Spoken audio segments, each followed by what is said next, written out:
ሰላም ሰላም እንዴት ናችሁ ልጆች? እግዚአብሔር አምላካችን እጅግ አድርገን እናመሰግነዋለን።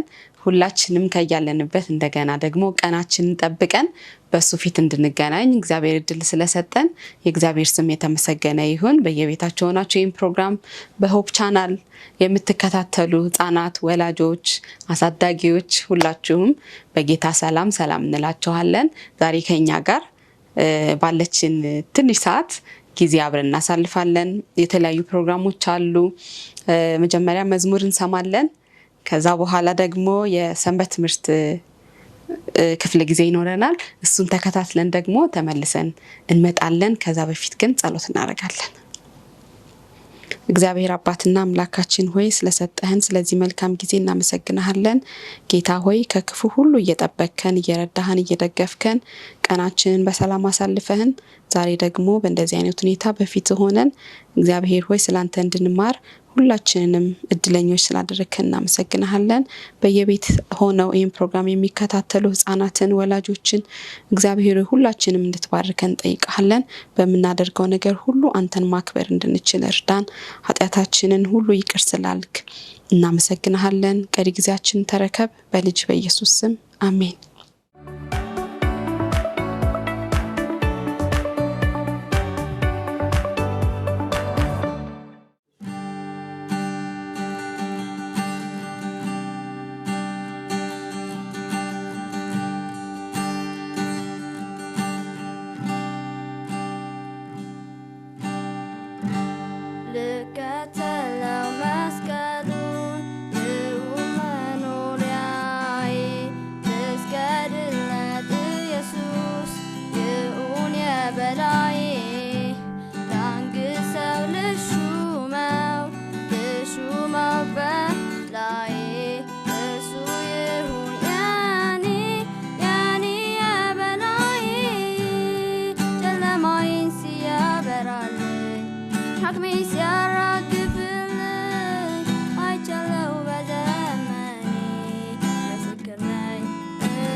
እንደምን ሰነበታችሁ ልጆች? ለህፃናት ሰንበት ትምህርት ክፍል የዛሬውን የአምስተኛውን ሰንበት ትምህርት ይዘንላችሁ ቀርበናል። ርዕሱ እንደዚህ ይላል፣ አዲስ ዓለም ይላል። ልጆች የመታሰቢያ ጥቅሱ ደግሞ የምናገኘው በዘፍጥረት ምዕራፍ 1 ቁጥር 1 ላይ ነው። እንደዚህ ይላል፣ በመጀመሪያ እግዚአብሔር ሰማይንና ምድርን ፈጠረ ይለናል። የታሪካችን ዋና መልእክት ደግሞ እንደዚህ ይላል፣ እግዚአብሔር ዓለማችንን ስለፈጠረ በማመስገን እናመልከዋለን ይላል። ልጆች እናታችሁን ኬክ መጋገር ለመርዳት ስትዘጋጁ የሚጨማመሩ ነገሮች ሁሉ እንዳሉ ታጣራላችሁ አይደለም? መልካም። እግዚአብሔርም አዲስ ዓለም ይኸውም ዓለማችንን ለመፍጠር ወዶ የወሰነበት ጊዜ ነበረ። ከመጀመሩ በፊት ለእያንዳንዷ ወፍ፣ ተክል እና አበባ መልክና ይዘት እቅድ አወጣ። እስቲ ስለ ሁኔታው የበለጠ እንወቅ። እግዚአብሔር ዓለምን ለመፍጠር አቅዶ ነበረ። ይህችም ዓለም ውብና በሚራመዱ፣ በሚበሩ፣ በሚሳቡ፣ በሚዋኙ እና በሚናገሩ ፍጥረታት የተሞላች እንድትሆን ፈለገ። እግዚአብሔር በዩኒቨርስ ውስጥ ጨለማ የሆነውን ውን ብቻ የተሞላ ባዶ ቦታ መረጠ። ብርሃን ይሁን ብሎ ተናገረ። ብርሃንም ወጣ። እግዚአብሔር ብርሃኑን ቀን፣ ጨለማውን ደግሞ ሌሊት ብሎ ጠራቸው። ሲበራ ንጋት፣ ሲጨልም ደግሞ ሌሊት ሆነ። ሁለቱ አንድ ላይ የመጀመሪያውን ቀን አስገኙ። ነገር ግን ያኔም ቦታ ሁሉ ገና ውሃማ ስለነበረ ለመራመድ፣ ለመብረር ወይም ለመሳብ የማይመች ነበረ። ስለዚህ እግዚአብሔር ውሃውን ተከፈል ብሎ እንደገና ተናገረ። ውሃው ለሁለት ተከፈለ። ነገር ግን እርጥብ የነበረው የታችኛው ክፋይ ብቻ ነበረ። የላይኛው ክፋይ ደረቅና ቀላል እና ሰማያዊ ቀለም የያዘ ነበረ። እግዚአብሔር የላይኛውን ክፋይ ሰማይ ብሎ ጠራው። ያን ቀን ሁለተኛው ቀን ነበረ።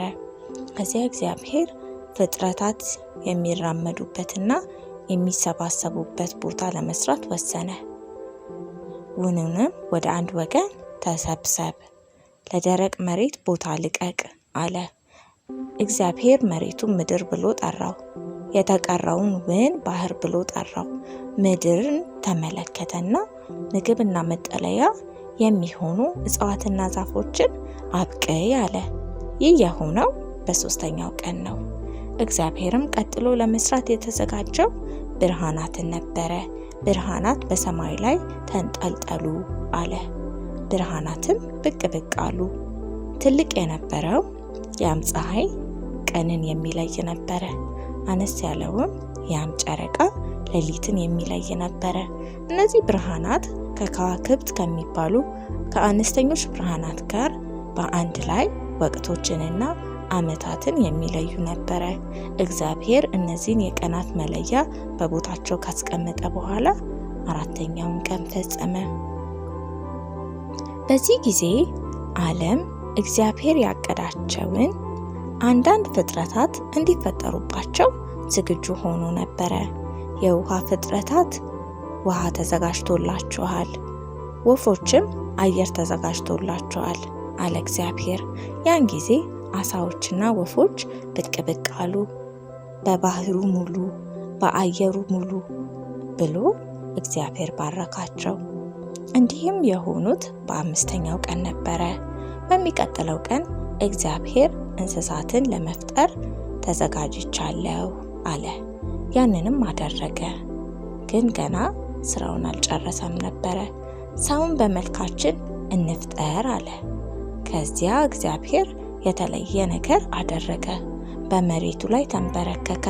ከመሬቱ የተወሰነ አፈር እንደ ሸክላ ጭቃ ጭብጥ አድርጎ በመውሰድ በቅርጽ ያበጀው ጀመረ።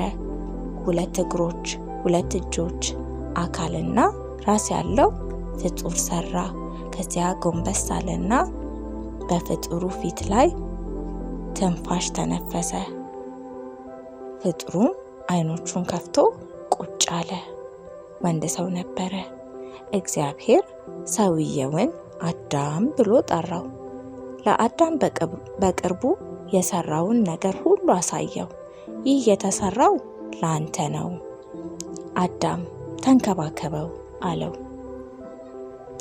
አዳም ወዲያው ፍጥረታቱ ወደ እርሱ ሲመጡ በጥንድ በጥንድ እንደነበሩ ልብ አለ። ከእርሱ በስተቀር እያንዳንዳቸው አጋር ነበራቸው። በዚህ ጊዜ እግዚአብሔር የእቅዱ የመጨረሻውን ክፍል ሊሰራና ሊፈጽም ተዘጋጅቶ ነበረ። አዳም እንቅልፍ እንዲወስደው አደረገ። አዳም እንቅልፍ ወስዶ ሳለ እግዚአብሔር ከጎን አጥንቶቹ አንዱን አወጣ። ከዚያ እግዚአብሔር እንደገና በመሬቱ ላይ ተንበረከከ። የአዳምን የጎን አጥንት ወስዶ አጋር ሰራለት። አዳም አጋሩን ባየ ጊዜ አንቺ የኔ ፍጹም አጋር ነሽ በማለት በአድናቆትና በደስታ አስተጋባ። ሔዋን ብሎ ስም አወጣላት። በዚህም 6ኛው ቀን ተፈጸመ። በሚቀጥለው ቀን እግዚአብሔር የፈጠራቸውን መልካም ነገሮች ሁሉ ተመለከተ።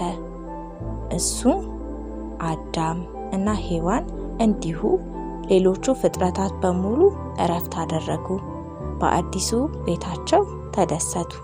ቀኑ ግሩም ሰንበት ብለን የምንጠራው 7ኛው ቀን ነበረ። የአዲሲቱ የእግዚአብሔር ዓለም አፈጣጠር ተፈጽሞ ነበረ። ልጆች የዛሬው የ5ኛው ሰንበት ትምህርት በዚሁ ተጠናቋል። በሚቀጥለው ሳምንት በአዲስ ትምህርት እንገናኛለን። ተባረኩ።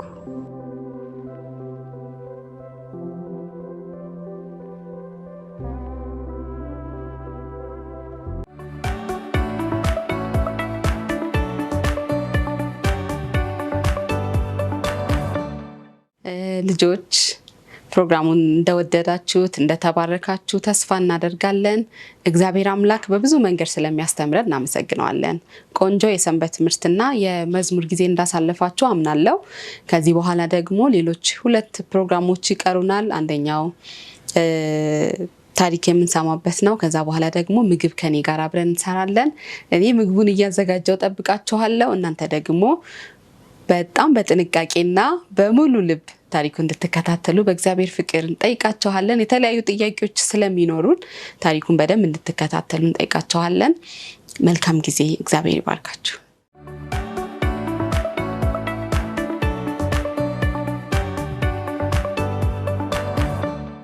እሺ ልጆች እንዴት ናችሁ? ዛሬ የምናየው ስለ ኖህና ስለ ታላቁ የውሃ ጥፋት ነው። ወደዛ ታሪክ ጠልቀን ከመግባታችን በፊት ጸሎት እንጸልይ።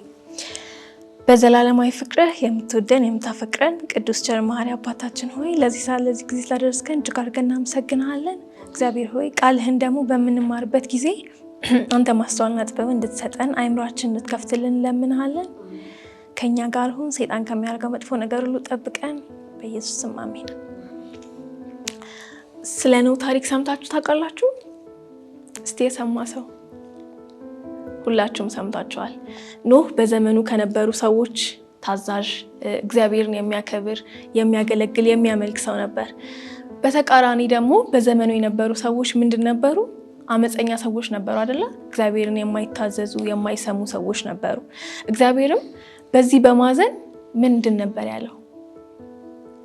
እሺ ኖህ መርከብ ስራ አለውና ወደ መርከቡ እንዲገቡ አለው። ከዛም በኋላ ለ3000 ዓመት እንደዛ ነገር ግቡ ያለ ለምናቸው እምቢ ስሉት የውሃ ጥፋት እንደሚመጣ ለነሱ ሲነግራቸው ይህ ሰውዬ አብዷል እንዴ ስለታመመ ነው እያሉ ያፌዙበታል።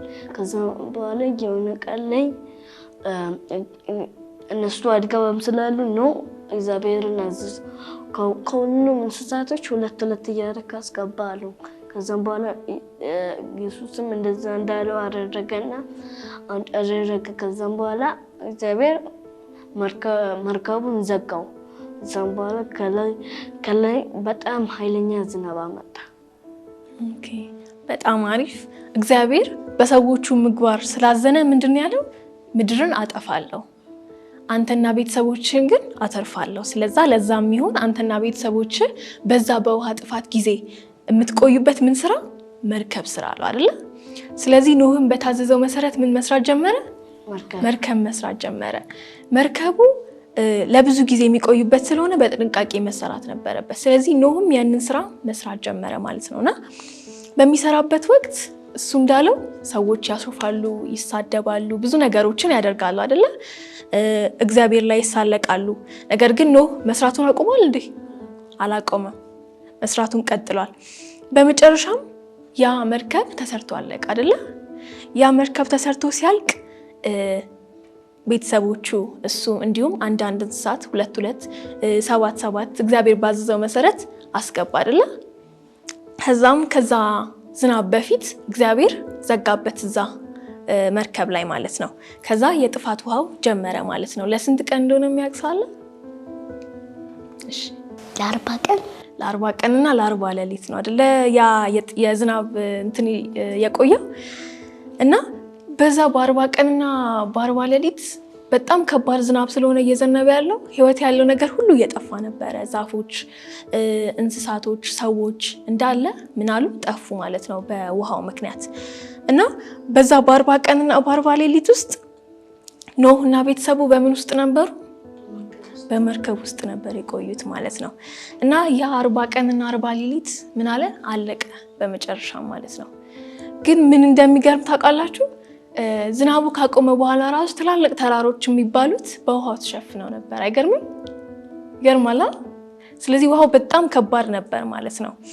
እና ከተወሰነ ጊዜ በኋላ ከዛ ከ40 ቀንና ከ40 ሌሊት በኋላ ከተወሰነ ጊዜ በኋላ እግዚአብሔር ምድር ላይ ምንን አደረገ? ንፋስን አነፈሰ አይደለ? ከዛ ያ ንፋስ ባለበት ጊዜ ቀስ በቀስ ውሃው እየደረቀና እየጎደለ መጣ ማለት ነው። እና ኖህ ደግሞ ያንን ለማረጋገጥ በመጀመሪያ ምንድን ነው ያደረገው? እርግብን ነው አይደል የላከው? እርግብን ሲልክ ምን አደረገ? እርግቧ ተመለሰች አይደል? ቶሎ ስትመለስ ምንድን ነው የሚያሳየው? ውሃው አልደረቀም፣ ገና ነው፣ ማረፊያ ቦታ አላገኘችም። ስለዚህ ኖህ ውሃው አልደረቀም ማለት ነው። ከዛ ከሳምንት በኋላ ምናምን ደግሞ ሌላ ልክ እንደዚያው አደረገ ማለት ነው። በተመሳሳይ ርግቧ ተመልሳ መጣች የወይራ ቅጠልን ይዛ ማለት ነው። ከዛ ከሳምንትም በኋላ ደግሞ እንደዚሁ አደረገ ማለት ነው። በዚያን ጊዜ ግን ርግቧ አልተመለሰችም። ስለዚህ ምን ማለት ነው? ይሄ ውሃው ደርቋል ማለት ነው። ስለዚህ እግዚአብሔር ለኖህ ምን አለው? እንዲወጣ ከመርከቡ እንዲወጣ ነገረው ማለት ነው። ስለዚህ ኖህም ቤተሰቦቹን በደስታ ከዛ መርከብ ወጡ ማለት ነው። እና በደስታ ለእግዚአብሔር ምን አቀረቡለት? መስዋዕት አቀረቡለት ማለት ነው። ከዛ እግዚአብሔር ከኖህ ጋር ምን አደረገ? ቃል ኪዳን ገባ አይደለ? የምን ቃል ኪዳን እንደሆነ የሚያስታውሳለ? እሺ፣ ከዚህ በኋላ በውሃ አላጠፋችሁም ብሎ ቀስተ ደመና ላከ። በጣም አሪፍ። ቀስተ ደመናን አደረገ። ከዚህ በኋላ ምድርን በውሃ አላጠፋም ብሎ ቀስተ ደመናን አደረገ ማለት ነው። ስለዚህ ልጆች አሁን ቀስተ ደመናን ስታዩ ምንድነው ትዝ የሚላችሁ? እግዚአብሔር ዳግመኛ ጥፋትን አያደርግም በውሃ ማለት ነው። ምን ተማራችሁ ካስተማርኳችሁ ውስጥ? እሺ በተራ ሁላችሁም ትመልሱልኛላችሁ። ካንተን ጀምር። እግዚአብሔር ምንም ቢሆን ብንም እግዚአብሔር ለምናሸበት ቢሆንም እግዚአብሔር ይቅር ባይ አምላክ እንደሆነ። እሺ እግዚአብሔር ይባርክ። እግዚአብሔርን ቃል በስርዓት ማዳመጥ፣ እግዚአብሔርን እያለን መስማት አለብን። ለእግዚአብሔር መታዘዝና ሰዎች ላይ አለማፌዝ። በጣም አሪፍ። እግዚአብሔር ይባርካችሁ ልጆች። አብራችሁን ስለነበራችሁ እናመሰግናለን። ከዚህ ትምህርት የወሰዳችሁ ትምህርት እንዳለ ያወቃችሁት ነገር እንዳለ እርግጠኛ ነኝ። እግዚአብሔር ይባርካችሁ።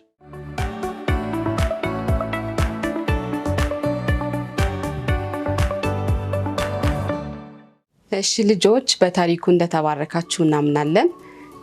ቆንጆ ጊዜ ያሳልፈናል። አሁን ደግሞ የምግብ ጊዜ ይቀረናል። እሱን ከኔ ጋር አብረን እናሳልፋለን።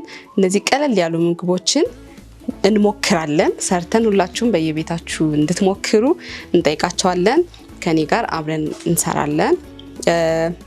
የተለያዩ ጥቅም ያላቸው ምግቦችን፣ ጤነኛ የሆኑ ምግቦችን ለማምጣት ሙከራ አድርገናል። ስለዚህ አብረን እንሰራለን። እዚህ ጋር የአጃ ዱቄት ወይም ደግሞ ኦትስ መጠቀም እንችላለን።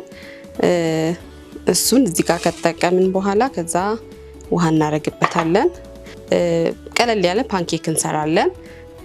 እዚህ ጋር ትንሽዬ ውሃ እናረግበታለን።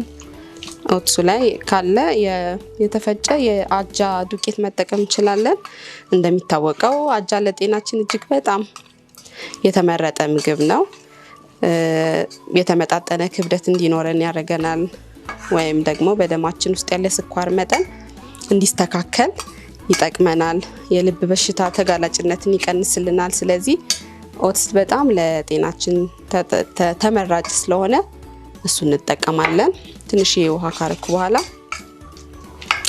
ከዛ እንደገና ደግሞ ካሮትም አለ በደንብ እናማስለዋለን ውሃው እስኪወጣልን ነጭ ሆኖ እስኪወጣልን ድረስ የኦትስ ውሃ ወተት ስለማንጠቀም በራሱ ስለሆነ የምንጠቀመው በደንብ አድርገን ፈሳሹ እስኪወጣ ድረስ የአጃው ነጭ ሆኖ ውሃው እስኪወጣ ድረስ እናማስለዋለን። ከዛ እሱ ላይ ሙዝም እንጨምርበታለን እንዲያጣፍጥልን። ሙዝ ደግሞ በጣም ሁላችንም የምንወደው ምግብ ነው ብዬ አስባለሁ። ስለዚህ ጣፋጭ ስለሆነ ለልጆች ሌላ ጣፋጭ ነገር ከምንጠቀም በሙዝ አድርገን መጠቀም እንችላለን። እንደሚታወቀው ደግሞ ሙዝ በደንብ ቶሎ ስለሚፈጭ በልተን ለምግብ መፈጨት ይጠቅመናል። ልክ እንደ አጃ እሱም በጣም ብዙ ጥቅሞች አሉት። ክብደትን ለመቀነስ ይረዳናል። ስለዚህ እንደ ብዙ ቫይታሚኖች ስላሉት መጠቀም እንችላለን። በየቀኑ በምንጠቀምበት ጊዜ ሞር ጥቅሙን እናገኛለን።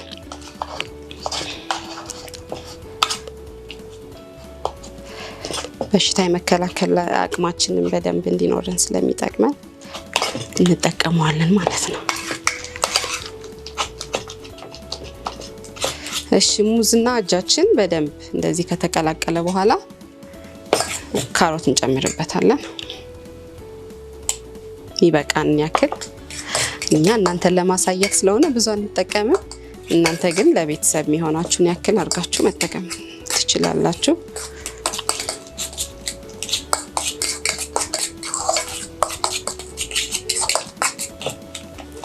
ካሮትም እንደዚሁ ጥቅሙ በጣም ብዙ ስለሆነ በየቀኑ ማግኘት የምንችለውን ያክል ብንጠቀም ቆንጆ ነው። በውስጡ ቫይታሚን ኤ አለው። ስለዚህ እይታችን እንዲስተካከል ስለሚጠቅመን እንጠቀማለን እሱንም። ከዛ ቤኪንግ ፓውደር ሳይበዛ እንጠቀምበታለን።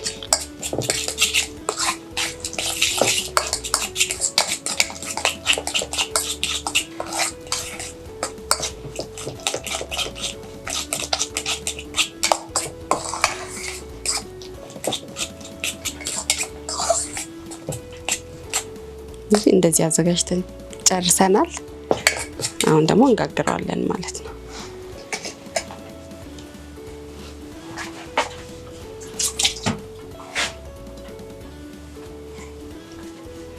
ስቶቫችን ግሏል። መጥበሻችን አስቀምጠን የረሳሁት ነገር ትንሽዬ ዘይት እናደርግበታለን።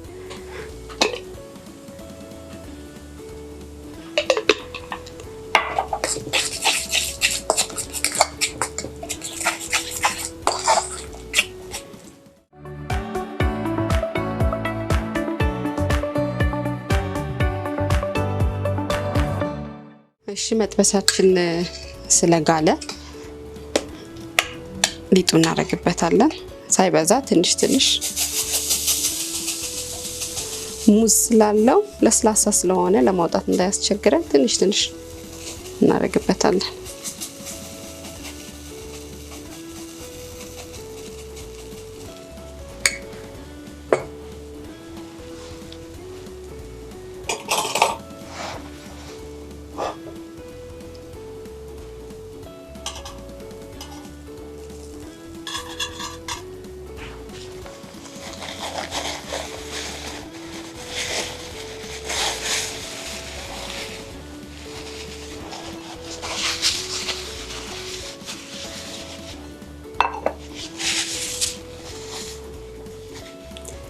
ለትንንሽ ልጆች ሶፍት ስለሆነ በደንብ ለስላሳ ስለሆነ በቀላሉ መብላት መጠቀም ይችላሉ።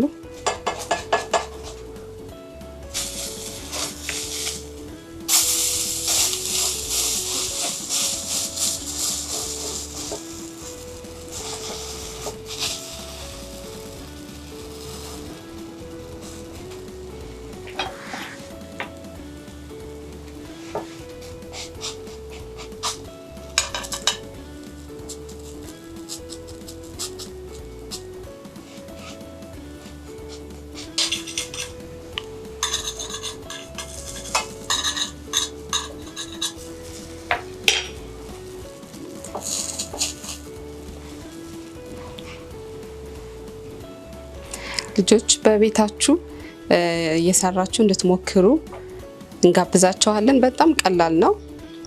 በቀላል ቤታችን በምናገኘው ነገር መጠቀም እንችለው ነገር ነው። ሙዝ፣ ካሮት፣ ኦትስ ወይም የአጃ ዱቄት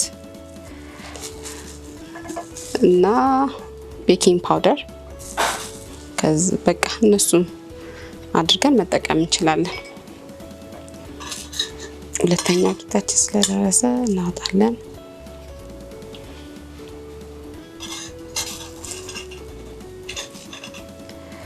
ለህፃናት ለመክሰስም እንደ ቁርስም መጠቀም እንችላለን።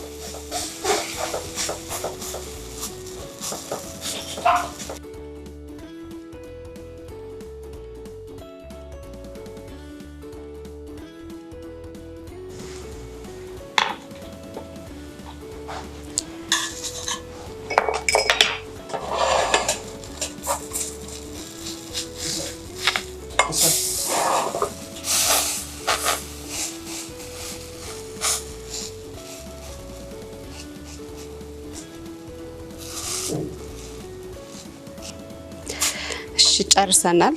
ፓንኬካችን ደርሷል። እንደዚህ አድርገን መጠቀም እንችላለን። ትንሽ የማር እንጨምርበታለን። ከዛ ከፈለግን የተለያዩ ፍሩቶችን ተጠቅመን አንድ ላይ መብላት እንችላለን።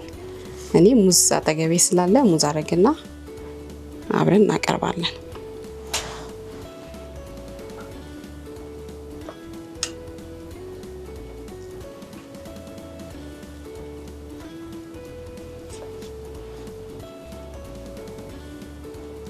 ለህፃናት ብቻ ሳይሆን ለትልቅም ሰው ይሆናል። ልጆች ግን ያው በጣም ሶፍት ስለሆነ ሙዝም ስላለው ጣፋጭ ስለሆነ በቀላሉ መብላት ይችላሉ። ስለዚህ ለልጆች በደንብ አድርገን መጠቀም እንችላለን። ለቁርሳቸውም ለመክሰስም መጠቀም እንችላለን።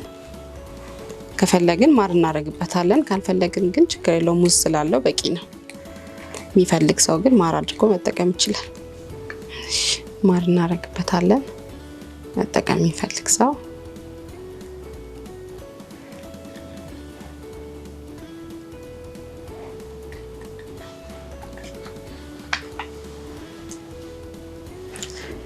አድርገን መጠቀም እንችላለን። ያው ምግባችን ደርሷል። በቤታችሁ ሰርታችሁ እንድትሞክሩ እናደፋፍራችኋለን። የሰራችሁት የሞከራችሁት ካለ ደግሞ ከስር በምንጽፈው የስልክ ቁጥር ያነሳችሁትን ፎቶ መላክ ትችላላችሁ። በቴሌግራም አካውንታችን መላክ ትችላላችሁ። ስልካችን ከስር እናስቀምጥላችኋለን።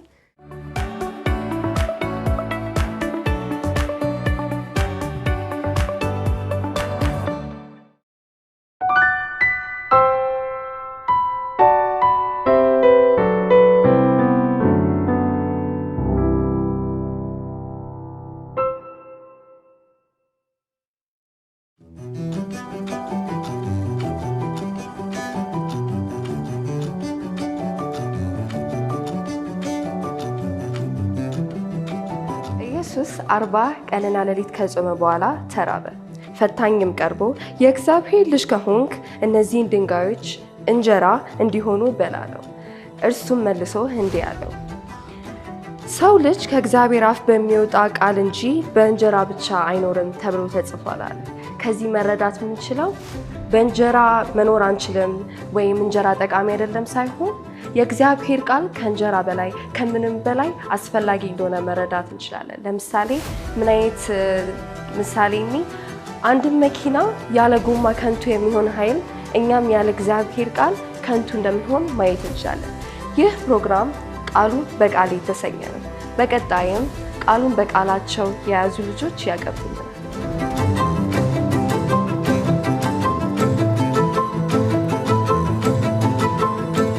ስሜ ናኦት ታምራት ይባላል። የመጣው ከሴምሲ 7ኛ ቀን አድቬንቲስት ቤተክርስቲያን ነው። አሁን የማቀርብላችሁ ጥቅስ የሚገኘው አንደኛ ጴጥሮስ 5:1-11 ይገኛል። እንደዚህም ይላል፣ እንግዲህ እኔ ከእነርሱ ጋር ሽማግሌ የክርስቶስን መከራ ምስክር ደግሞም ሊገለጥ ካለው ክብር ተካፋይ የሆንኩ በመካከላችሁ የሚገኙትን እመክራችኋለሁ።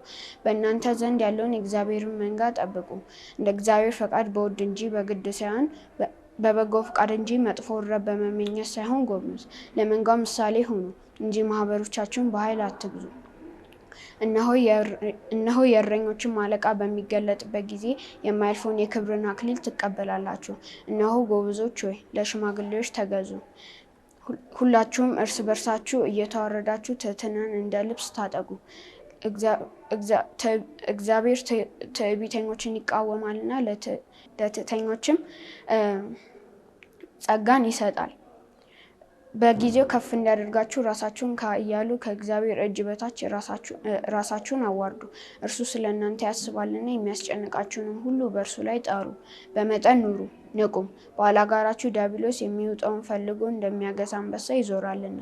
በዓለም ያሉት ወንድሞቻችሁ ይህን መከራ እንዲቀበሉ እያያችሁ በእምነት ጸንታችሁ ተቃውሙት። በክርስቶስ ኢየሱስ ወደ ዘላለም ክብሩ የጠራችሁ የጸጋ ሁሉ አምላክ ለጥቂት ጊዜ መከራን ከተቀበላችሁ በኋላ ራሱ ፍጹማን ያደርጋችኋል። እነሆ ክብርና ኃይል እስከ ዘላለም ድረስ ይሁን፣ አሜን።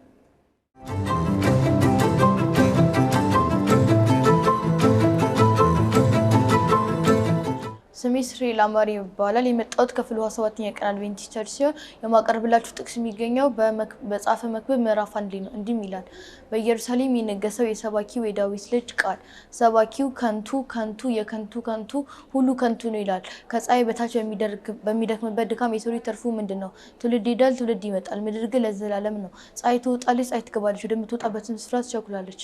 ንፋስ ወደ ደቡብ ይሄዳል፣ ወደ ሰሜንም ይዞራል። ዘውትር ከዙረቱ ይዞራል፣ ንፋስም ደግሞ ከዙረቱ ይመለሳል። ፈሳሾች ሁሉ ወደ ባህር ይሄዳሉ፣ ባህሩ ግን አይሞላም። ፈሳሾች ሁሉ ወደሚሄዱበት እንደገና ወደዛ ይመለሳሉ። ነገር ሁሉ ያደክማል፣ ሰውም ሊናገረው ዘንድ አይችልም። ዓይን ከማየት አይጠግብም፣ ጆሮም ከመስማት አይሞላም። የሆነው ነገር እርሱ የሆነ ነው፣ የተደረገውም ነገር እርሱ የሚደረግ ነው። ከፀሐይ በታች አዲስ ነገር የለም። ማንም እነሆ ይህ ነገር አዲስ ነው ይል ዘንድ ይችላልና እርሱ ከኛ በፊት በነበሩት ዘመናት ተደርጓልና። የፊተኞቹ ነገሮች መታሰቢያ የላቸውም፣ የኋለኛ ነገሮችን ከእነርሱ በኋላ በሚነግሱ ሰዎች ዘንድ መታሰቢያ አይገኝላቸውም። እኔ ሰባኪው በኢየሩሳሌም በእስራኤልም ንጉሥ ነበርኩ። ከፀሐይ በታች የተደረገውን በጥበብ እፈልግና መረምር ዘንድ ልቤን አተጋው። እነሆ እግዚአብሔር ለሰው ልጆች የሰጣት ክፉ ይደክሙበት ዘንድ ለሰው ልጆች የሰጣት ክፉ ጥረት ናት። ከፀሐይ በታች የተደረገውን ስራ ሁሉ አየው፣ እነሆ ሁሉ ከንቱ ነው፣ ንፋስንም እንደመከተል ነው። ጠማማ ሊቃን አይችልም፣ ጎዶሎም ሊሞላ ዘንድ አይችልም። ሳዳምጣችሁ ይመስገን።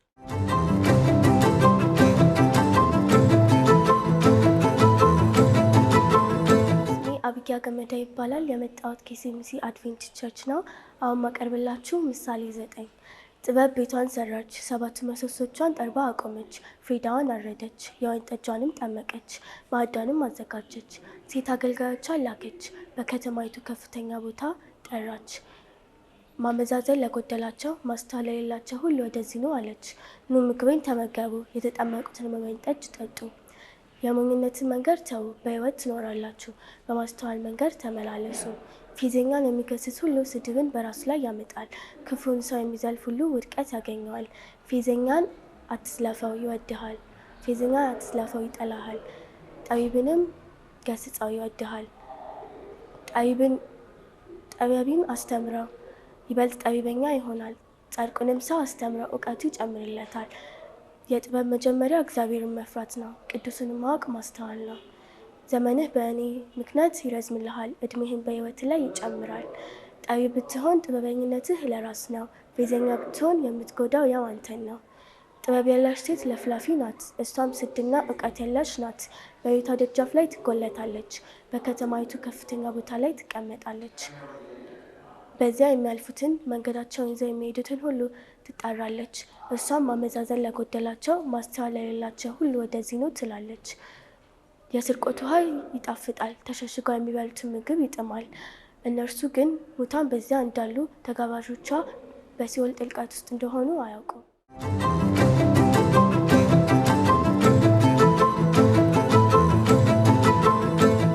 ቃል እንዳለ ይባላል። የመጣሁት ከሴምሲ 7ኛ ቀን አድቬንቲስት ቤተክርስቲያን ነው። ዛሬ ቃሉን በቃል ያስኩት 1ኛ ቆሮንቶስ ምዕራፍ 13 ነው።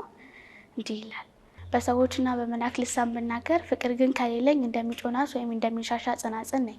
የትንቢት ስጦታ ቢኖረኝ ሚስጥርንም ሁሉ እውቀትንም ሁሉ ባውቅ ተራራንም ከቦታው የሚነቀል እምነት ቢኖረኝ ፍቅር ግን ከሌለኝ ከንቱ ነኝ። ያለኝን ሁሉ ለድሆች ብሰጥ ሰውነቴንም ለእሳት ብዳርግ ፍቅር ግን ከሌለኝ ምንም አይጠቅመኝም። ፍቅር ታጋሽ ነው፣ ደግሞም ቸር ነው። ፍቅር አይመቀኝም፣ አይመካም፣ አይታበይም፣ ተገቢ ያልሆነ ነገር አያደርግም፣ ራስ ወዳድ አይደለም፣ አይበሳጭም፣ በደልንም አይቆጥርም። ፍቅር ከእውነት ጋር እንጂ በአመፅ ደስ አይሰኝም። ፍቅር ሁል ጊዜ ይታገሳል፣ ሁል ጊዜ ያምናል፣ ሁል ጊዜ ተስፋ ያደርጋል፣ ሁል ጊዜም ጸንቶ ይቆማል። ፍቅር ከቶ አይወድቅም። ትንቢትም ቢሆን ይሻራል፣ ልሳንም ቢሆን ይቀራል፣ እውቀትም ቢሆን ይሻራል። ምክንያቱም የምናውቀው በከፊል ስለሆነ ነው። ትንቢትን የምናውቀው በከፊል ስለሆነ ነው። ነገር ግን ፍጹም የሆነው ሲመጣ በከፊል የነበረው ይሻራል። ልጅ ሳለው እንደ ልጅ እናገር ነበር፣ እንደ ልጅም አስብ ነበር፣ እንደ ልጅ አሰላ ነበረ። ከጎረመስ በኋላ ግን የልጅነትን ነገር እርግፍ አድርጌ ትቼዋለሁ። አሁን የምናየው በመስታወት ውስጥ እንደሚታየው ድንግዝግዝ ነው። በዛ ጊዜ ግን ፊት ለፊት እናየዋለን። አሁን የምናውቀው በከፊል ሲሆን በዛ ጊዜ ግን ሙሉ በሙሉ የታወቅኩትን ያህል አውቀዋለሁ። እንግዲህ እምነት፣ ተስፋ፣ ፍቅር እነዚህ ጸንተው ይቆማሉ። ከነዚህም የሚበልጠው ፍቅር ነው። ከዚህ የምንማረው ፍቅር ከሁሉም ነገር እንደሚበልጥ ነው።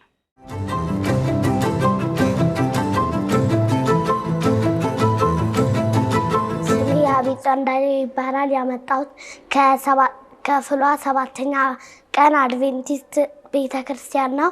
አሁን የማቀርብላችሁ ዘፍጥረት 1 ነው። በመጀመሪያ እግዚአብሔር ሰማይና ምድርን ፈጠረ። ምድርም ባዶ ነበረች፣ አንዳችም አልነበረባትም። ጨለማም በጥልቁ ላይ ነበር፣ የእግዚአብሔርን መንፈስ በውኃ ላይ ሰፎ ነበር። እግዚአብሔርም ብርሃን ይሁን አለ፣ ብርሃንም ሆነ። እግዚአብሔርም ብርሃኑ መልካም እንደሆነ አየ። እግዚአብሔርም ብርሃንና ጨለማ ለየ። ብርሃኑን ቀን ብሎ ጠራው፣ ጨለማውንም ሌሊት አለው። ማታ በነጠዋትም ሆነ 1ኛ ቀን። እግዚአብሔርም በውኆች መካከል ጠፈር ይሁን፣ በውኃና በውኃ መካከልም ይክፈል አለ። እግዚአብሔርም ጠፈርን አደረገ፣ ከጠፈር በታችና ከጠፈር በላይ ያሉትን ውኆች ለየ። እንዲሁም ሆነ። እግዚአብሔርም ጠፈርን ሰማይ ብሎ ጠራው። ማታም ሆነ ጠዋትም ሆነ 2ኛ ቀን። እግዚአብሔርም ከሰማይ በታች ያለ ውኃ በአንድ ስፍራ ይሰብሰብ፣ የብሱም ይገለጥ አለ። እንዲሁም ሆነ። እግዚአብሔርም የብሱን ምድር ብሎ ጠራው፣ የውኃ መከማቻውንም ባህር አለው። እግዚአብሔርም ያ መልካም እንደሆነ አየ። እግዚአብሔርም ምድር ዘርን የሚሰጥ ሣርና ቡቃያን እንደወገኑ ዘሩ ያለበትን ፍሬን የሚያፈራ ዛፍ ታብቅል አለ። እንዲሁም ሆነ። ምድር ዘርን የሚሰጥ ሣርና ቡቃያን እንደወገኑ ዘሩ ያለበትን ፍሬን የሚያፈራ ዛፍ እንደወገኑ አበቀለች። እግዚአብሔርም ያ መልካም እንደሆነ አየ። ማታም ሆነ ጠዋትም ሆነ 3ኛ ቀን። እግዚአብሔርም አለ፣ ቀንና ሌሊትን ይለዩ ዘንድ ብርሃናት በሰማይ ጠፈር ይሁኑ፣ ለምልክቶች፣ ለዘመኖች፣ ለዕለታት፣ ለዓመታትም ይሁኑ። በምድር ላይ ያበሩ ዘንድ በሰማይ ጠፈር ብርሃናት ይሁኑ። እንዲሁም ሆነ። እግዚአብሔርም 2 ታላላቆች ብርሃናትን አደረገ፣ ትልቁ ብርሃን በቀን እንዲሰረጥን፣ ትንሹም ብርሃን በሌሊት እንዲሰረጥን፣ ከዋክብትንም ደግሞ አደረገ። እግዚአብሔርም በምድር ላይ ያበሩ ዘንድ በሰማይ ጠፈር አኖረ፣ በቀንም በሌሊትም እንዲሰረጥኑ ብርሃንና ጨለማንም እንዲለዩ። እግዚአብሔርም ያ መልካም እንደሆነ አየ። ማታም ሆነ ጠዋትም ሆነ 4ኛ ቀን። እግዚአብሔርም አለ፣ ውኃ ሕያው ነፍስ ያላቸውን ተንቀሳቃሾች ታስገኝ፣ ወፎችም ከምድር በላይ ከሰማይ ጠፈር ብርሃናት ይብረሩ።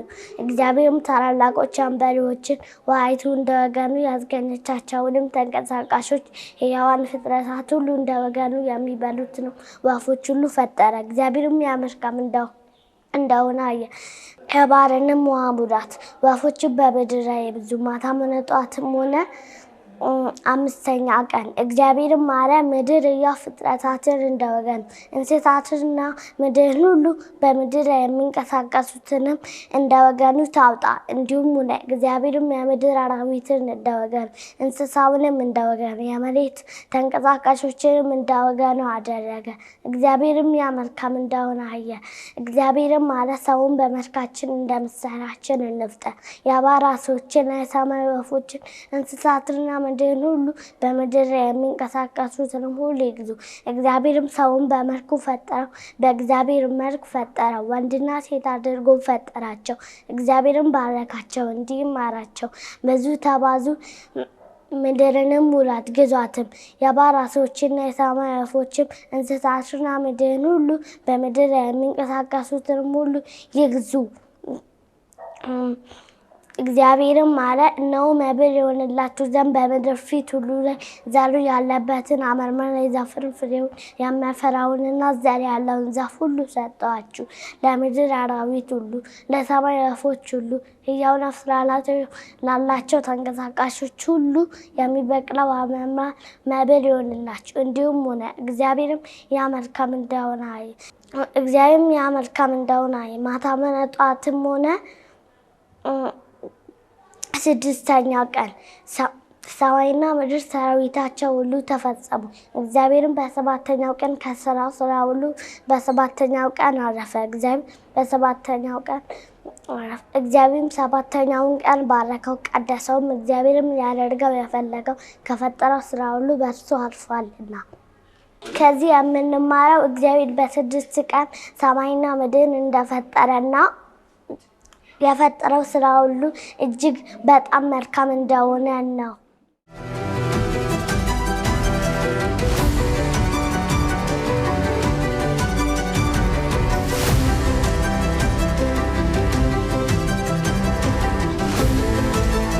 እስካሁን ከኛ ጋር ስለነበራችሁ እናመሰግናለን። እናንተስ ቃሉን በቃላችሁ ይዛችኋል? ከዚህ በኋላ ይህንን ፕሮግራም እንድትቀላቀሉ እናበረታታችኋለን።